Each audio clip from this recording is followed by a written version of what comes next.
So one of my favorite ways to make meatballs without the meat is with spaghetti squash. We're going to start with just slicing the guy in half, and I put this underneath just so it's not moving around. So slice it in half. Kind of get in there. It's a little bit tricky. You don't want to cut your hand, which is why you keep this in place.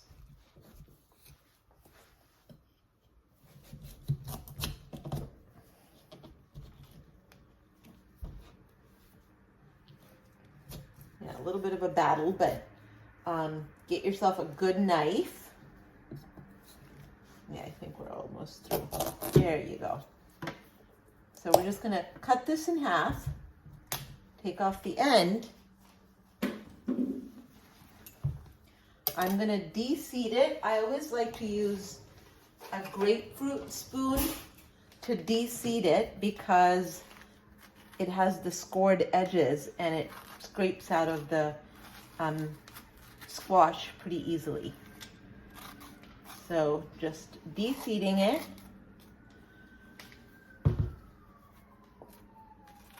And then we're gonna go ahead and put it in the oven or the air fryer, whichever one you like, for about 30 minutes. Where he's face down. Put it in there at about 350 for a good 20 minutes or so. We'll check it after that. I can see just from pressing it that it's not done yet. I need it to be a little more tender, so I'm gonna go ahead and throw it in for another, let's put it at 350, and another 15 minutes. All right, second round over. Nice, you can kind of see the brown. Oh, nice. Now you can really feel that the skin has separated from all of the squash that's inside. There's kind of a air space in there, and that's what we want. We're gonna let this cool now. Okay, so my squash has been cooling for a little bit. I'm just gonna take the fork and take out the center of the spaghetti squash. I'm only doing a half a spaghetti squash today because I don't need it, that many meatballs. I'm gonna save the other half in the refrigerator for spaghetti for later on. And I'll show you the absolute most delicious sauce to go with that. So using half a spaghetti squash, getting all the threads out.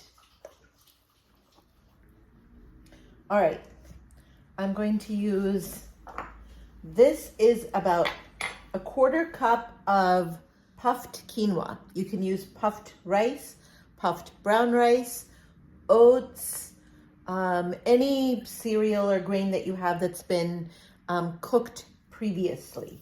Plus, I'm going to put in about 3 good tablespoonfuls of flaxseed, a half a teaspoon of garlic powder.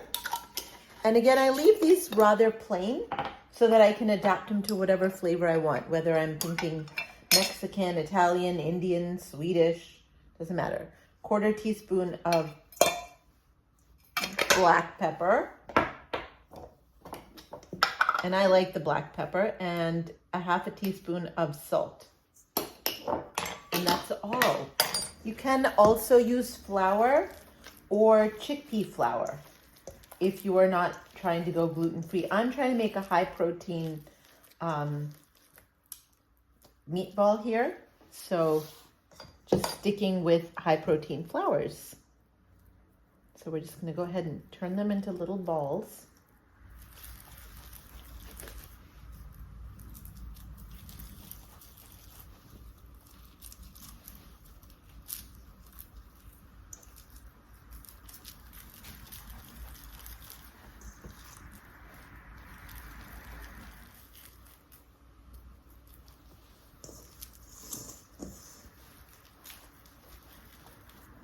All right, we're gonna put these right into the air fryer.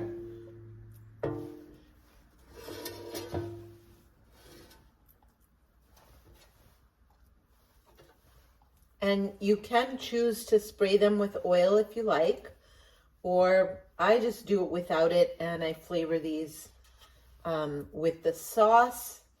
So completely your choice. It actually doesn't make a big difference either way. Okay, so you can see now that these are cooked and ready, and you can use them in any recipe that you would use meatballs in. They even look like meatballs, but they're good for you.